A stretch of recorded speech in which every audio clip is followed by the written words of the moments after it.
Assalamualaikum warahmatullahi wabarakatuh. Perkenalkan, nama saya Nursyirul Fauzia. Jadi video kali ini saya akan menjelaskan kenapa Indonesia menolak SEAT.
Ini ada semuanya.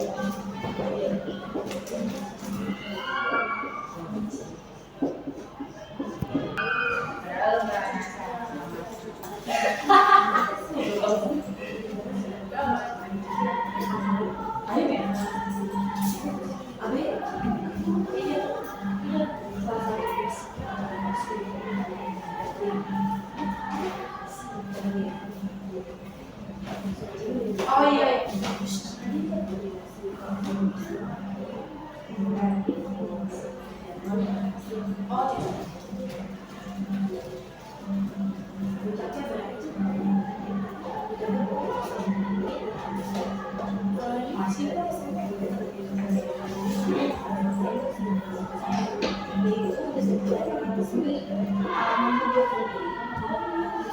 Sipol sudah dikapai yang dulu jadi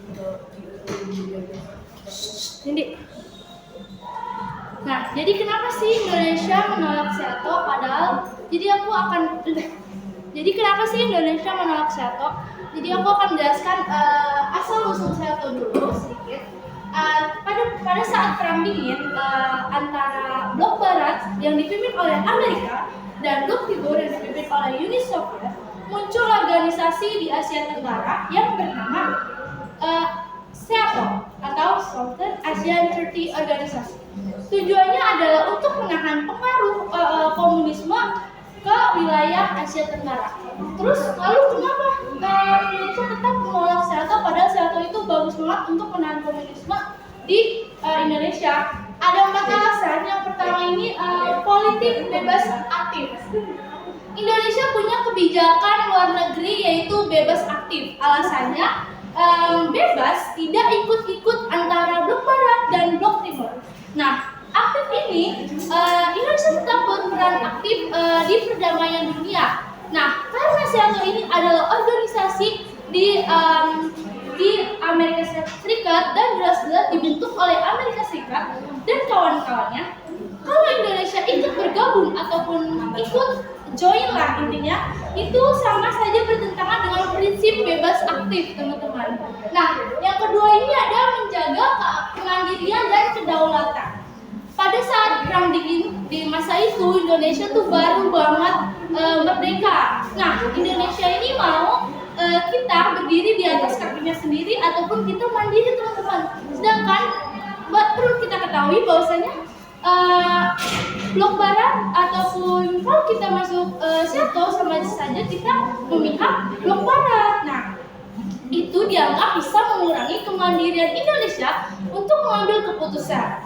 Nah, yang ketiga ini lebih suka kerjasama damai. Kenapa? Karena Indonesia lebih suka bikin ataupun masuk organisasi regional yang damai, bukan bebas berbasis militer. Contohnya ini Indonesia mendukung lahirnya ASEAN 1967 yang fokus pada ekonomi, pendidikan, bahkan sampai sosial, bukan tentang perang-perang doang, teman-teman.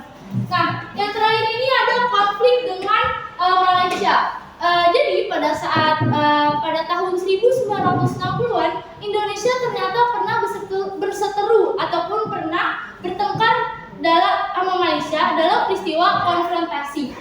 Indonesia Malaysia. Konfrontasi itu apa sih? Jadi konfrontasi ini adalah penolakan Indonesia terhadap Federasi Malaysia yang dianggap proyek kolonialisme Inggris.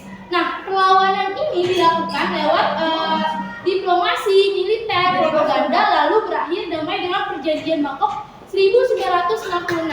Jadi konflik Indonesia Malaysia ini berakhir pada Perjanjian Bangkok 1966. Nah, karena Malaysia ini adalah anggota SEATO, otomatis kalau misalkan kita gabung dengan SEATO sama saja kita berbeda pendapat dengan Malaysia. Jadi kalau kita satu organisasi, takutnya malah kita tetap maksudnya takutnya nanti ada dua kali lagi peperangan gitu ataupun konflik dengan Malaysia. Nah, selanjutnya ini ada kenapa Indonesia menolak SEATO ini, ada alasannya itu hubungan Indonesia dengan Tiongkok atau Jakarta Peking. Jadi di masa Presiden Soekarno, Indonesia justru lebih dekat dengan Tiongkok. Kenapa? Karena ada 3 alasan kenapa Indonesia lebih dekat dengan Tiongkok atau Jakarta Peking. Jadi yang pertama ini ada gerakan non-blok. Apa sih gerakan non-blok? Jadi gerakan non-blok ini adalah Indonesia dan Tiongkok sama-sama aktif dalam gerakan non-blok, yaitu gerakan negara-negara yang tidak mau jadi pengikut ataupun pembungkam ataupun ikut barisan blok barat ataupun blok timur gitu. Jadi mereka Indonesia dan Tiongkok itu sama-sama tidak mau mengikuti blok barat ataupun blok timur. Nah, yang kedua ini adalah poros Jakarta, Moskow, Peking, dan Hanoi, Pyongyang. Ini apa sih? Jadi pada masa Soekarno itu, Soekarno ini menjalin hubungan erat dengan negara-negara seperti Uni Soviet, Korea Utara, Vietnam Utara, bahkan sampai Tiongkok juga. Nah, semua negara-negara yang tadi ini melawan imperialisme. Apa sih imperialisme? Jadi imperialisme ini adalah perjanjian modern oleh negara kuat. Jadi beberapa negara tadi yang saya sebutkan itu mereka punya jalan yang sama, yaitu melawan imperialisme, teman-teman. Nah, yang ketiga ini adalah dukungan politik. Jadi dukungan politik apa sih? Jadi Soekarno merasa Tiongkok bisa jadi teman seperjalan, seperjuangan, teman sebaya itu untuk melawan imperialisme yang tadi, penjajahan modern oleh negara kuat. Nah, itulah hubungan Jakarta Peking itu sangat akrab gitu, teman-teman. Nah, kesimpulan dari hubungan Indonesia dengan Tiongkok atau Jakarta Peking ini, apa sih hubungannya sama Indonesia menolak SEATO? Jadi ada hubungannya, teman-teman, yaitu Indonesia Tiongkok itu ikut mempertegas alasan kenapa Indonesia menolak SEATO. Karena Indonesia memilih jalan netral atau jalan mandiri dan kerjasama damai, bukan blok militer atau bukan ikut-ikut militer. Nah, selanjutnya ini aku akan menjelaskan konteks dari historinya ini. Jadi Soekarno ingin Indonesia tampil sebagai pemimpin dunia ketiga. Apa sih pemimpin dunia ketiga? Jadi pemimpin dunia ketiga ini adalah negara-negara yang baru banget merdeka.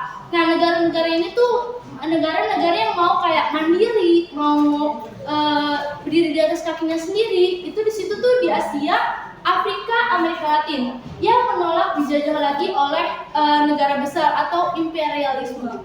Nah, Soekarno ini juga punya visi anti kolonialisme, tidak mau Indonesia dijajah atau dipengaruhi negara besar lagi.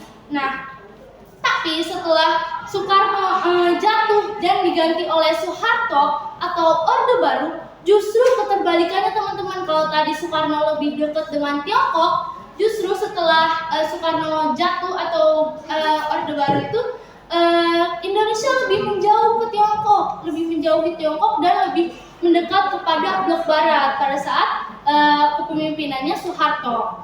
Nah, kesimpulan dari materi yang saya sampaikan ini, teman-teman, Indonesia menolak SEATO ini karena ingin tetap mandiri, terus netral, juga tidak ikut perang ideologi terutama. Terus Indonesia lebih milih jalan bebas aktif, tidak ikut pada blok barat ataupun blok timur. Nah, memperjuangkan kerjasama damai di kawasan Asia serta membangun hubungan dengan negara-negara yang punya semangat anti penjajahan, termasuk tadi Tiongkok yang sama seperti kita. Terima kasih atas perhatiannya. Kurang lebihnya mohon maaf. Wassalamualaikum warahmatullahi wabarakatuh.